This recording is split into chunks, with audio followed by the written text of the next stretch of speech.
নমস্কার বন্ধুরা, আমরা এই জাগতিক সংসারে প্রতিনিয়ত যে সুখের পেছনে ছুটে চলেছি, তা সে টাকা পয়সা হোক, বড় গাড়ি বাড়ি হোক কিংবা কোনো জাগতিক সম্পর্ক হোক, তার স্থায়িত্ব কিন্তু অত্যন্ত ক্ষণস্থায়ী। আজ আমরা যে জিনিসটা পেয়ে আনন্দের আত্মহারা হচ্ছি, আগামীকাল সেই জিনিসটা হারিয়ে যাওয়ার ভয়ে আমাদের মন এক তীব্র দুশ্চিন্তা ও কষ্টের সাগরে হাবুডুবু খেতে শুরু করে। এই সংসারে জন্ম নেওয়া প্রতিটা মানুষের অন্তরে এক পরম আকাঙ্ক্ষা থাকে এমন এক সুখ পাওয়ার, যা কোনোদিন শেষ হবে না, যা কোনো পরিস্থিতির চাপে মলিন হবে না এবং যাকে আমাদের শাস্ত্রে বলা হয়েছে পরমানন্দ বা মোক্ষ। কিন্তু কলিযুগের এই মোহময় মায়াজাল এবং আমাদের ভেতরের তীব্র অহংকারের কারণে আমরা মোক্ষ লাভের সেই আসল রাজপথটিকে সম্পূর্ণ ভুলে গেছি এবং ক্ষণস্থায়ী মোহের গোলকধাঁধায় পড়ে অনবরত কষ্ট পাচ্ছি। আপনি কি জানেন, স্বয়ং পরমেশ্বর ভগবান শ্রীকৃষ্ণ শ্রীমদ্ভগবদ্ গীতায় মানুষের এই জাগতিক বন্ধন থেকে চিরতরে মুক্তি পাওয়ার এবং পরমাত্মার সাথে একাত্ম হয়ে সেই অপার্থিব পরমানন্দ লাভ করার পরম গোপন চাবিকাঠি বলে গেছেন? হ্যাঁ, আজকের ভিডিওতে আমরা জানব শ্রীকৃষ্ণের বলা সেই অত্যন্ত মূল্যবান 5টি কথা, যা আপনার জীবনের সমস্ত নেতিবাচকতা, মায়া ও জন্ম মৃত্যুর চক্র থেকে আপনাকে মুক্ত করে মোক্ষ লাভের এক পরম দিব্য আলোর সন্ধান দেবে। নমস্কার, উজান গীতা চ্যানেলে আপনাদের সবাইকে আরও একবার ভক্তিপূর্ণ স্বাগত জানাই। আপনি যদি আপনার মানব জীবনকে ধন্য করে সেই পরম পরমানন্দের স্বাদ পেতে চান, তবে আজকের এই বিশেষ ভিডিওটি বিন্দুমাত্র স্কিপ না করে একদম শেষ পর্যন্ত গভীর মনোযোগ দিয়ে শুনুন। চলুন আর কথা না বাড়িয়ে রাধাকৃষ্ণের চরণে প্রণাম জানিয়ে আজকের এই পরম পবিত্র আধ্যাত্মিক আলোচনাটি শুরু করা যাক। পয়েন্ট: নিষ্কাম কর্মযোগ এবং ফলের আসক্তি থেকে সম্পূর্ণ মুক্তি। শ্রীমদ্ভগবদ্ গীতায় শ্রীকৃষ্ণ পরমানন্দ ও মোক্ষ লাভের যে প্রথম এবং প্রধান চাবিকাঠিটি আমাদের দিয়েছেন, তা হল নিষ্কাম কর্মযোগ, অর্থাৎ ফলের আশা না করে নিজের নির্ধারিত কর্তব্য পালন করা। আমাদের সাংসারিক জীবনে সমস্ত বন্ধন এবং দুঃখের একমাত্র মূল কারণ হল, আমরা যখনই কোনো কাজ করি, তখন তার ফলাফলের সাথে নিজেদের আবেগকে এতটাই অন্ধভাবে জড়িয়ে ফেলি যে সামান্য বিপরীত কিছু ঘটলে আমরা মানসিকভাবে ভেঙে পড়ি। শ্রীকৃষ্ণ অর্জুনকে বলেছিলেন যে, কর্ম করার অধিকার তোমার অবশ্যই আছে, কিন্তু সেই কর্মের ফলের ওপর তোমার কোনো সরাসরি নিয়ন্ত্রণ বা অধিকার নেই। মানুষ যখন কোনো ব্যক্তিগত স্বার্থ, লোভ বা পুরস্কারের আশা ছাড়া নিজের প্রতিটি দায়িত্বকে স্বয়ং ঈশ্বরের দেওয়া এক পবিত্র পুজো মনে করে সম্পাদন করে, তখন সেই কর্মের কোনো নেতিবাচক বন্ধন তাকে আর স্পর্শ করতে পারে না। এই আসক্তিহীন কর্মই মানুষের অন্তরের সমস্ত কাদা ধুয়ে মুছে সাফ করে দেয় এবং তার মনকে এক অদ্ভুত হালকা ও স্বাধীন অনুভূতিতে ভরিয়ে তোলে, যা মোক্ষ লাভের প্রথম ধাপ। একজন নিষ্কাম কর্মযোগী সুখের দিনে যেমন অহংকারে মাটিতে পা রাখে না, ঠিক তেমনি দুঃখের দিনেও সে ধৈর্য হারিয়ে ভেঙে পড়ে না, সে সর্বদাই নিজের কর্তব্যে অটল থাকে। যখন আপনার মন থেকে এই পাওয়ার তীব্র আকাঙ্ক্ষা ও প্রত্যাশা সম্পূর্ণ চলে যাবে, তখন জাগতিক কোনো পরিস্থিতি আপনার ভেতরের আনন্দকে বিন্দুমাত্র বিঘ্নিত করতে পারবে না। এই মানসিক পবিত্রতাই মানুষকে সংসারের সমস্ত দায়িত্ব নিখুঁতভাবে পালন করতে করতেও পদ্মপাতার জলের মতো নির্লিপ্ততা ও শান্ত হয়ে বাঁচতে শেখায়, যা পরম মোক্ষের পথ প্রশস্ত করে। পয়েন্ট: জ্ঞানযোগের আলো এবং নিজের আসল আত্মিক স্বরূপকে চেনা। মোক্ষ লাভের দ্বিতীয় অত্যন্ত গভীর রহস্যটি লুকিয়ে আছে জ্ঞানযোগ এর মধ্যে, যা মানুষকে তার নিজের জীবনের আসল পরিচয় ও সত্যের মুখোমুখি দাঁড় করিয়ে দেয়। আমরা সাধারণ মানুষরা অজ্ঞতাবশত মনে করি যে এই দৃশ্যমান জড় শরীরটাই আমরা, তাই এই শরীরের ক্ষণস্থায়ী রূপ, নাম, বংশ এবং সামাজিক প্রতিপত্তিকে বজায় রাখার জন্য সারা জীবন মায়ার জালে ছটফট করতে থাকি।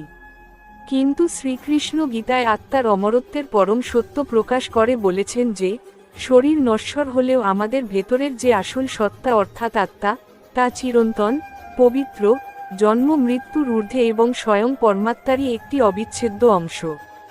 মানুষ যখন আধ্যাত্মিক জ্ঞান ও গীতার বাণীর মাধ্যমে এই সত্যটি গভীরভাবে উপলব্ধি করতে পারে যে সে কোনো নশ্বর জীব নয়, বরং সে স্বয়ং আনন্দময় আত্মার রূপ, তখন তার মনের সমস্ত জাগতিক ভয় এক নিমেষে বিলীন হয়ে যায়।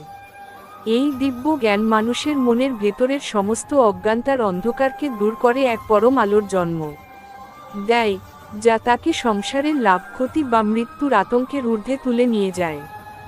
যখন আপনি নিজেকে শরীরের সীমানা থেকে মুক্ত করে সেই পরমাত্মার সাথে একাত্ম অনুভব করবেন, তখন আপনার অন্তরে এক অপার্থিব পরমানন্দের জোয়ার আসবে, যা বাইরের কোনো বস্তু দিয়ে কখনো পরিমাপ করা যায় না। নিজের এই প্রকৃত স্বরূপকে চিনে নেওয়া এবং জাগতিক কৃত্রিম মোহের আবরণকে চূর্ণ করাই হল মোক্ষ বা নির্বাণের আসল চাবিকাঠি, যা মানুষকে এক পরম ব্রহ্মজ্ঞানে প্রতিষ্ঠিত করে। পয়েন্ট: ভক্তিযোগের চরম শিখর এবং ঈশ্বরের চরণে পূর্ণ শরণাগতি। ভগবান শ্রীকৃষ্ণ গীতায় অর্জুনকে এবং সমগ্র কলিযুগের মানবজাতিকে মোক্ষ ও পরমানন্দ লাভের যে সবথেকে সহজ এবং পরম মধুর পথটি দেখিয়েছেন, তা হল ভক্তিযোগ বা ঈশ্বরের চরণে সম্পূর্ণ আত্মসমর্পণ। তিনি গীতার অন্তিম অধ্যায় স্পষ্ট করে বলেছেন যে, তুমি তোমার সমস্ত চিন্তা, ভয়, ধর্ম অধর্ম এবং দায়িত্বের বোঝা ত্যাগ করে কেবল আমার একার শরণে চলে এসো, আমি তোমাকে সমস্ত বন্ধন থেকে মুক্ত করে মোক্ষ প্রদান করব। আমাদের মনের সমস্ত অশান্তি ও একাকিত্বের আসল কারণ হল, আমরা ভাবি এই সংসারে আমরা সম্পূর্ণ একা এবং আমাদের জীবনের সমস্ত ঝড়ের সাথে আমাদের একাই লড়াই করতে হবে। কিন্তু আপনি যখন আপনার অন্তরের গভীরতম স্তরে ঈশ্বরের প্রতি এক নিঃস্বার্থ ভক্তি ও বিশ্বাসের প্রদীপ জ্বালিয়ে নিজের পুরো জীবনকে তার চরণে সঁপে দেবেন, তখন আপনার মনের সমস্ত চঞ্চলতা চিরতরে শান্ত হয়ে যাবে। ভক্তির অর্থ এই নয় যে সংসার ত্যাগ করে বনে চলে যাওয়া, বরং সংসারে প্রতিটি কাজ করার সময় মনকে ভগবানের মধুর স্মরণে ডুবিয়ে রাখাই হল প্রকৃত ভক্তিযোগ। যখন আপনি অনুভব করবেন যে স্বয়ং পরমেশ্বর শ্রীকৃষ্ণ প্রতিটা মুহূর্তে আপনার হাত ধরে আছেন এবং আপনার জীবনের ভালো মন্দের সমস্ত দায়িত্ব তিনিই বহন করছেন, তখন আপনার মনের সমস্ত ভয় ও বিষাদ এক নিমেষে দূর হয়ে যাবে। এই পরম শরণাগতিই মানুষের জীবনকে এক পরম উৎসবে পরিণত করে এবং তাকে এক অপার্থিব অমৃতের স্বাদ এনে দেয়, যা মানুষকে সরাসরি পরমানন্দের চরম শিখরে পৌঁছে দেয়। পয়েন্ট: দ্বৈতভাব বর্জন এবং সমস্ত জীবের মধ্যে পরমেশ্বরের রূপ দর্শন করা। সাংসারিক জীবনে মানুষের মনে পরমানন্দ না থাকার একটি মস্ত বড় সূক্ষ্ম কারণ হল আমাদের মনের ভেতরের দ্বৈতভাব বা ভেদাভেদ জ্ঞান, যা মানুষকে হিংসা ও অহংকারের দিকে ঠেলে দেয়। আমরা সাধারণত মানুষকে আমার তোমার, ভালো মন্দ, শত্রু মিত্র এই রকম হরেক রকমের কৃত্রিম ভাগে ভাগ করে ফেলি এবং কারো সাফল্য দেখে ঈর্ষা করি, আবার কারো ক্ষতি দেখে মনে মনে আনন্দ পাই। কিন্তু শ্রীমদ্ভগবদ্ গীতায় শ্রীকৃষ্ণ এক পরম সমদর্শিতার শিক্ষা দিয়েছেন, যা মোক্ষকামী প্রতিটি মানুষের জন্য অত্যন্ত আবশ্যিক। তিনি বলেছেন যে, একজন প্রকৃত জ্ঞানী ও স্থিতপ্রজ্ঞ মানুষ চণ্ডাল, ব্রাহ্মণ, গরু, হাতি বা কুকুরের মধ্যেও স্বয়ং পরমাত্মার একই অবিনশ্বর রূপ দর্শন করেন, তার কাছে কোনো ভেদাভেদ থাকে না। যখন আপনি আপনার চারপাশের প্রতিটি জীব ও মানুষের মধ্যে স্বয়ং শ্রীকৃষ্ণেরই এক একটি দিব্য রূপ দর্শন করতে শুরু করবেন, তখন আপনার মন থেকে সমস্ত রকম ঘৃণা, ক্রোধ ও প্রতিশোধের আগুন চিরতরে নিভে যাবে। এই সর্বভূতে ঈশ্বর দর্শন মানুষের হৃদয়কে সমুদ্রের মতো বিশাল ও করুণাময় করে তোলে, যার ফলে ঘরের বা বাইরের কোনো ছোটখাটো মনমালিন্য তার অন্তরের শান্তিকে বিন্দুমাত্র স্পর্শ করতে পারে না। নিজের অহংকারকে চূর্ণ করে সমস্ত সৃষ্টিকে ভালোবেসে সেবা করাই হল প্রকৃত ধর্ম এবং এই অদ্বৈতভাবী মানুষকে মোক্ষ লাভের সেই পরম পবিত্র দ্বারপ্রান্তে পৌঁছে দেয়। তাই মনের সমস্ত সংকীর্ণতা ও প্রাচীর আজ থেকেই সম্পূর্ণ ভেঙে ফেলুন এবং এক পরম প্রেমের আলোয় চারপাশের জগৎকে রাঙিয়ে তুলুন। পয়েন্ট: মনের চঞ্চলতা জয় করে সমত্ব যোগে প্রতিষ্ঠিত হওয়া। মানব জীবনের অন্তিম রহস্য এবং পরমানন্দ লাভের সবথেকে বড় বাধা হল আমাদের এই অত্যন্ত চঞ্চল ও অনিয়ন্ত্রিত মন, যা ক্ষণকালও এক জায়গায় স্থির থাকতে পারে না। অর্জুন যখন গীতায় বলেছিলেন যে এই মনকে বশ করা বাতাসের গতিকে রোধ করার মতোই কঠিন, তখন শ্রীকৃষ্ণ অভয় দিয়ে বলেছিলেন যে নিয়মিত অভ্যাস এবং বৈরাগ্যের মাধ্যমে এই মনকেও সম্পূর্ণ নিজের বশে আনা সম্ভব। গীতায় বলা হয়েছে, সমত্বং যোগ উচতে, অর্থাৎ জীবনের প্রতিটি পরিস্থিতিতে, তা সে লাভ হোক বা ক্ষতি, জয় হোক বা পরাজয়, মান হোক বা অপমান, মনের সমতা বজায় রাখাই হল আসল যোগ। আমরা বাইরের জগৎকে বদলানোর কতই না চেষ্টা করি, কিন্তু আসল সুখ যে মানুষের নিজের শান্ত ও সমাহিত মনের ভেতরেই লুকিয়ে আছে, তা আমরা ভুলে যাই। মন যদি আপনার নিয়ন্ত্রণে না থাকে তবে এই মনই আপনার সবথেকে বড় শত্রু হয়ে আপনার জীবনকে নরক বানিয়ে দেবে, আর মন যদি নিয়ন্ত্রণে থাকে তবে এই মনই আপনার পরম বন্ধু হয়ে আপনাকে মোক্ষের আনন্দ এনে দেবে। প্রতিদিন রাতে ঘুমানোর আগে এবং সকালে উঠে কিছুটা সময় নির্বতায় ঈশ্বরের নাম জপ করা এবং গীতার বাণী নিয়ে গভীর চিন্তা করা চঞ্চল মনকে শান্ত করার সবথেকে শক্তিশালী মাধ্যম। যখন আপনার মনের ভেতরের সমস্ত কাম, ক্রোধ ও লোভের তরঙ্গ শান্ত হয়ে যাবে, তখন আপনার অন্তর গঙ্গার জলের মতো পবিত্র ও স্থির হয়ে উঠবে, যেখানে স্বয়ং পরমেশ্বর এসে অবস্থান করবেন। এই মানসিক স্থিরতা ও সমত্ব যোগী মানুষকে জাগতিক সমস্ত বন্ধন থেকে মুক্ত করে সেই পরম পরমানন্দের অমৃত সাগরে চিরকালের জন্য বিলীন করে দেয়। পয়েন্ট: আসক্তি এবং কামনা বাসনা জয় করে হৃদয় বৈরাগ্য আনা। পরমানন্দ ও মোক্ষ লাভের পথে মানুষের সবথেকে বড় শত্রু হল তার নিজের ভেতরের জাগতিক আসক্তি এবং অন্তহীন কামনা বাসনা। আমরা এই ক্ষণভঙ্গুর সংসারের রূপ, রস, গন্ধ এবং মায়ার বন্ধনে এতটাই জড়িয়ে পড়ি যে আমাদের মনে হতে থাকে এই বাহ্যিক বস্তুগুলো ছাড়া আমাদের কোনো অস্তিত্ব বা সুখ নেই। শ্রীমদ্ভগবদ্ গীতায় শ্রীকৃষ্ণ অর্জুনকে এক পরম সত্যের শিক্ষা দিয়েছেন যে কাম বা তীব্র বাসনা থেকেই মানুষের মনে আসক্তির জন্ম হয়, আর আসক্তি পূরণ না হলে জন্ম নেয় ক্রোধ। এই ক্রোধ মানুষের বুদ্ধিকে সম্পূর্ণ হরণ করে ফেলে এবং বুদ্ধি নাশ হলে মানুষ নিজের জীবনের আসল আধ্যাত্মিক উদ্দেশ্য থেকে বিচ্যুত হয়ে ধ্বংসের পথে এগিয়ে যায়। জীবনের আসল রহস্য ও মোক্ষ লাভের উপায় হল সংসারের মধ্যে থেকেও নিজের হৃদয়ে এক গভীর বৈরাগ্য বা অনাস্তি ভাব জাগিয়ে তোলা। বৈরাগ্যের অর্থ এই নয় যে আপনাকে ঘর সংসার ছেড়ে হিমালয়ের কোনো গুহায় চলে যেতে হবে, বরং এর প্রকৃত অর্থ হল সংসারের সমস্ত কর্তব্যের মাঝে থেকেও মনের ভেতর কোনো জিনিসের প্রতি অন্ধ মোহ না রাখা। যখন আপনি বুঝতে পারবেন যে এই পৃথিবীর কোনো কিছুই আপনার সাথে চিরকাল থাকবে না, আপনার এই শরীরও একদিন প্রকৃতির নিয়মে পঞ্চভূতে বিলীন হয়ে যাবে, তখন আপনার মন থেকে সমস্ত রকম পাওয়ার লোভ এবং হারানোর ভয় চিরতরে শান্ত হয়ে যাবে। এই পরম আসক্তিহীনতাই মানুষের চেতনাকে অত্যন্ত হালকা এবং পবিত্র করে তোলে, যার ফলে সে যে কোনো কঠিন পরিস্থিতিতেও নিজের ভেতরের শান্তি ধরে রাখতে পারে। মনের এই মোহমুক্ত ও বৈরাগ্যময় অবস্থায় মানুষকে পরমানন্দের সেই অমৃত সাগরের ডুব দিতে সাহায্য করে এবং তাকে চিরকালের জন্য জন্ম মৃত্যুর বন্ধন থেকে মুক্ত করে মোক্ষের পরম অধিকারী করে তোলে। পয়েন্ট: তীব্র ইন্দ্রিয় সংযম এবং বুদ্ধিকে স্থির করে স্থিতপ্রজ্ঞ হওয়া। আমাদের এই মানব জীবনে মনের চঞ্চলতার মূল কারণ হল আমাদের অনিয়ন্ত্রিত ইন্দ্রিয়গুলো, যা অনবরত বাইরের জাগতিক বিষয়ের দিকে ছুটে চলেছে। চোখ সুন্দর রূপ দেখতে চায়, কান নিজের প্রশংসা শুনতে চায়, আর জিভ সর্বদাই সুস্বাদু খাবারের রস আস্বাদন করতে ব্যাকুল থাকে। এই ইন্দ্রিয়গুলোর দাস হয়ে মানুষ নিজের পরমাত্মার কথা সম্পূর্ণ ভুলে যায়। শ্রীকৃষ্ণ গীতায় একটি অসাধারণ উপমা দিয়ে বলেছেন যে যেমন একটি কচ্ছপ যে কোনো বিপদের আভাস পেলে তার হাত পাগুলোকে খোলসের ভেতরে গুটিয়ে নেয়, ঠিক তেমনি একজন আধ্যাত্মিক সাধক বা মোক্ষকামী মানুষের উচিত তার ইন্দ্রিয়গুলোকে জাগতিক বিষয়ের মোহ থেকে গুটিয়ে নিজের নিয়ন্ত্রণে আনা। মানুষ যখন তার রূপ, রস, শব্দ, স্পর্শের প্রতি এই অন্ধ আকর্ষণকে সম্পূর্ণ জয় করতে পারে, তখনই তার বুদ্ধি স্থির ও শান্ত হয় এবং শাস্ত্রে তাকেই স্থিতপ্রজ্ঞ বা পরম যোগী বলে বর্ণনা করা হয়েছে।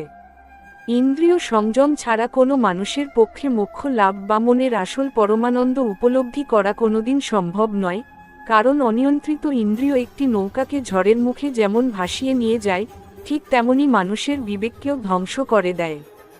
যখন আপনি প্রতিদিন নিয়ম করে আপনার এই ইন্দ্রিয়গুলোকে ভগবানের নাম জপ, গীতার বাণী শ্রবণ এবং সাত্ত্বিক কর্মে নিয়োজিত করবেন, তখন আপনার ভেতরের চঞ্চলতা নিজের নিয়মেই এক পরম শান্তিতে রূপান্তরিত হবে।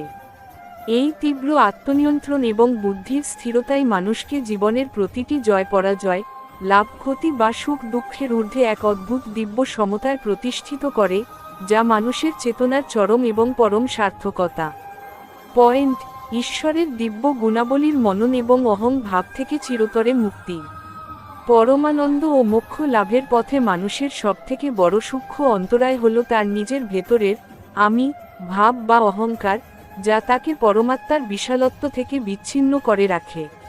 আমরা যখনই মনে করি যে এই সংসারের সমস্ত কাজ আমি করছি, আমার বুদ্ধি এবং ক্ষমতার জোরেই সবকিছু পরিচালিত হচ্ছে, তখনই আমাদের মনের ভেতরে এক অলীক কর্তাভাব এবং অহংকারের জন্ম হয়। শ্রীমদ্ভগবদ্ গীতায় শ্রীকৃষ্ণ মানুষের এই মস্ত বড় ভুল ধারণাকে চূর্ণ করে এক পরম সত্যের আলো দেখিয়েছেন যে, এই মহাবিশ্বের প্রতিটি ক্ষুদ্রাতিক্ষুদ্র কণা এবং সমস্ত শক্তি আসলে সেই পরমেশ্বরেরই ইচ্ছায় ধাবিত হচ্ছে। জীবনের আসল রহস্য হল, নিজের ক্ষুদ্র অহংকারকে সম্পূর্ণ বিসর্জন দিয়ে ভগবানের অনন্ত মহিমা, দয়া ও দিব্য গুণাবলীর কথা প্রতিনিয়ত মনন করা। যখন আপনি বুঝতে পারবেন যে আপনি এই বিশাল সৃষ্টির বুকে কেবল এক নিমিত্ত মাত্র এবং আপনার ভেতরের চেতনা ও প্রাণশক্তি আসলে ঈশ্বরেরই এক পরম আলো, তখন আপনার মন থেকে সমস্ত রকম কর্তৃত্বের অহংকার, যশের আকাঙ্ক্ষা এবং অপমানের গ্লানি এক নিমেষে শান্ত হয়ে যাবে। এই অহংহীন মানসিকতাই মানুষের অন্তরের সমস্ত মলিনতাকে ধুয়ে মুছে সাফ করে দেয় এবং তাকে এক অলৌকিক সহনশীলতা ও মানসিক শক্তি প্রদান করে, যার ফলে সে যে কোনো কঠিন পরিস্থিতিতেও নিজের ভেতরের পরম শান্তি ধরে রাখতে পারে। নিজের অহংকারকে চূর্ণ করে শ্রীকৃষ্ণের অনন্ত শক্তির সাথে নিজের আত্মাকে যুক্ত করাই হল মোক্ষ বা নির্বাণের পরম রাজপথ, যা মানুষকে এক পরম ব্রহ্মজ্ঞানে প্রতিষ্ঠিত করে। পয়েন্ট: সংসারের বুকে পদ্মপাতার জলের মতো নির্লিপ্ততা হয়ে বাঁচার কৌশল। মানব জীবনের এক পরম গোপন রহস্য হল, এই মায়াময় সংসারের সমস্ত দায়িত্ব ও কর্তব্য নিখুঁতভাবে পালন করতে করতেও মনের দিক থেকে সম্পূর্ণ নির্লিপ্ততা ও মুক্ত হয়ে থাকা। সাধারণ মানুষ সাধারণত সংসারে মায়ার বন্ধনে এতটাই অন্ধভাবে জড়িয়ে পড়ে যে, সম্পর্কের টানাপোড়েন বা জাগতিক লাভ ক্ষতির সামান্য আঘাতে তারা মানসিকভাবে পুরোপুরি বিপর্যস্ত হয়ে পড়ে। কিন্তু শ্রীকৃষ্ণ গীতায় অর্জুনকে এক অসাধারণ রূপক বা উপমা দিয়ে শিখিয়েছেন যে, মানুষের জীবন হওয়া উচিত ঠিক পদ্মপাতার জলের মতো, যা জলের ওপরেই ভেসে থাকে, কিন্তু জল তাকে কখনো ভিজিয়ে দিতে পারে না।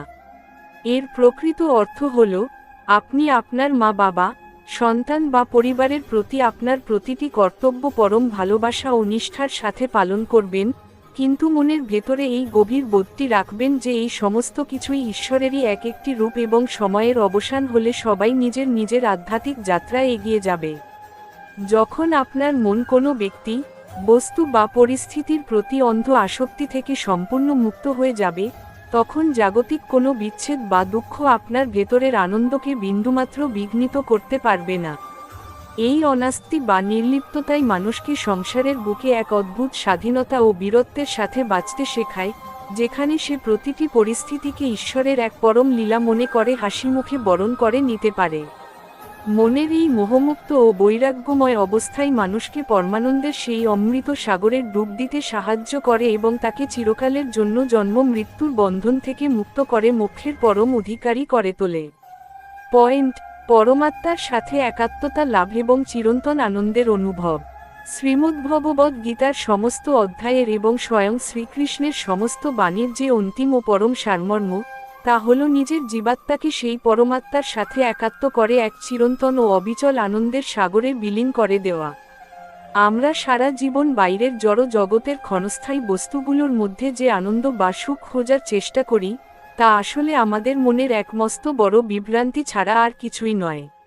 জীবনের পরম রহস্যটি হল, আসল আনন্দ কোনো বাইরের বস্তুতে নেই, তা রয়েছে আমাদের নিজেদের অন্তরের গভীরতম স্তরে অবস্থানকারী সেই পরমাত্মার দিব্য উপস্থিতির মধ্যে। মানুষ যখন জ্ঞান, কর্ম এবং ভক্তির মেলবন্ধনে নিজের মন ও বুদ্ধিকে সম্পূর্ণ পবিত্র করে তোলে, তখন সে অনুভব করতে পারে যে সে বাইরের জগৎ থেকে আলাদা কিছু নয়, বরং সে সেই অনন্ত ব্রহ্মেরই এক পরম অংশ। এই একাত্মতার অনুভূতি মানুষের চেতনাকে জাগতিক সমস্ত সীমানা, দ্বন্দ্ব, ভয় এবং সীমাবদ্ধতার প্রাচীর ভেঙে এক পরম স্বাধীন ও মুক্ত আকাশে ডানা মেলতে সাহায্য করে, যেখানে কেবলই আলো আর পরমানন্দ বিরাজ করে। যখন আপনার অন্তর এই দিব্য সত্যে জাগ্রত হয়ে উঠবে, তখন আপনার জীবনের প্রতিটা মুহূর্ত এক অপার্থিব পরম উৎসবে পরিণত হবে এবং আপনি জীবিত অবস্থাতেই মোক্ষ বা জীবনমুক্তির সেই পরম স্বাদ লাভ করতে পারবেন। এই পরমাত্মার সাথে একাত্মতা লাভই মানুষের দুর্লভ মানব জীবনের অন্তিম লক্ষ্য ও পরম সার্থকতা, যা তাকে সংসারের সমস্ত দুঃখের হাত থেকে চিরতরে মুক্ত করে ভগবানের চরণে স্থান এনে দেয়। আউটরো বা সমাপ্তি এন্ডিং। তাই আমার পরম প্রিয় দর্শক বন্ধুরা, আজ আমরা শ্রীমদ্ভগবদ্ গীতার আলো এবং স্বয়ং শ্রীকৃষ্ণের পরম বাণীর মাধ্যমে পরমানন্দ ও মোক্ষ লাভের যে অত্যন্ত মহৎ শিক্ষা ও পয়েন্ট নিয়ে আলোচনা করলাম, তা কেবল শোনার জন্য নয়, আজ এই মুহূর্ত থেকেই নিজের বাস্তব জীবনে প্রয়োগ করার একটি দৃঢ় সংকল্প নিন। আজ থেকেই পরিস্থিতির ওপর বা ভাগ্যের ওপর সমস্ত ক্ষোভ, হতাশা ও কমপ্লেন করা সম্পূর্ণভাবে বন্ধ করুন এবং ফলের চিন্তা চিরতরে ত্যাগ করে নিজের প্রতিদিনের কাজটিকে নিখুঁত ও সৎ করার সংকল্পে ব্রতী হন। স্বয়ং পরমেশ্বর ভগবানের নিখুঁত বিধানের ওপর এবং তার করুণার ওপর পূর্ণ বিশ্বাস রাখুন এবং প্রতিদিন কাজ শুরু করার আগে মনে মনে পরম শান্তিতে বলুন, আমার জীবন, আমার কর্ম এবং আমার জীবনের সমস্ত গতি আমি ঈশ্বরের চরণে সমর্পণ করলাম। ঈশ্বর যা করবেন আমার মঙ্গলের জন্যই করবেন। মনে রাখবেন, আপনার মনের ভাব যদি পবিত্র, সৎ এবং সমর্পিত হয়, তবে বর্তমান পরিস্থিতি আপনার যতই বিপক্ষে বা যত কঠিনই হোক না কেন, শ্রীকৃষ্ণের কৃপায় সুখ, শান্তি ও সমৃদ্ধি একদিন নিজের নিয়মেই আপনার জীবনে ফিরে আসতে বাধ্য হবে। আজকের এই পরম পবিত্র, দীর্ঘ ও অনুপ্রেরণামূলক বাণীটি আপনার জীবনের উদ্দেশ্যকে কতটা সহজ করল এবং আপনার কেমন লাগলো, তা নিচে কমেন্ট বক্সে আপনার মূল্যবান মতামতটি অবশ্যই লিখে জানাবেন। আজকের এই ভিডিওটি যদি আপনার মনের ভেতরের কোনো অন্ধকার, হতাশা বা দীর্ঘদিনের সংশয় দূর করতে সামান্যতম সাহায্য করে থাকে, তবে একটি লাইক দিয়ে আমাদের এই ক্ষুদ্র আধ্যাত্মিক প্রচেষ্টাকে উৎসাহিত করবেন। আপনার বন্ধু, আত্মীয় এবং চারপাশের প্রিয় মানুষদের জীবন থেকেও বিভ্রান্তি দূর করে তাদের মনে মোক্ষ ও জ্ঞানের আলো জ্বালাতে এই ভিডিওটি সবার সাথে এখনই বেশি বেশি শেয়ার করে দিন। আর শ্রীমদ্ভগবদ্ গীতার এমন সুন্দর সুন্দর, জীবন বদলে দেওয়া আধ্যাত্মিক অমৃত বাণী নিয়মিত বাংলায় শুনতে আমাদের এই সুন্দর আধ্যাত্মিক পরিবারে এখনই যুক্ত হয়ে যান। আর বিন্দুমাত্র দেরি না করে আমাদের চ্যানেল উজান গীতা কে এখনই সাবস্ক্রাইব করে পাশে থাকা বেল আইকনটি অল প্রেস করে রাখুন, যাতে পরবর্তী কোনো গুরুত্বপূর্ণ ভিডিও আপনার মিস না হয়। খুব তাড়াতাড়ি দেখা হচ্ছে পরবর্তী একটি অত্যন্ত অনুপ্রেরণামূলক ও আধ্যাত্মিক ভিডিওর সাথে, যা আপনার জীবনকে এক নতুন আলোর দিশা দেখাবে। ততক্ষণ পর্যন্ত সবাই ভালো থাকুন, সুস্থ থাকুন, সবসময় পজিটিভ চিন্তা করুন এবং ভগবানের মধুর স্মরণে থাকুন। পরমেশ্বর শ্রীকৃষ্ণ আপনাদের সবার মঙ্গল করুন এবং সবার মনের সমস্ত কষ্ট ও অন্ধকার দূর করুন। হরে কৃষ্ণ, রাধে রাধে।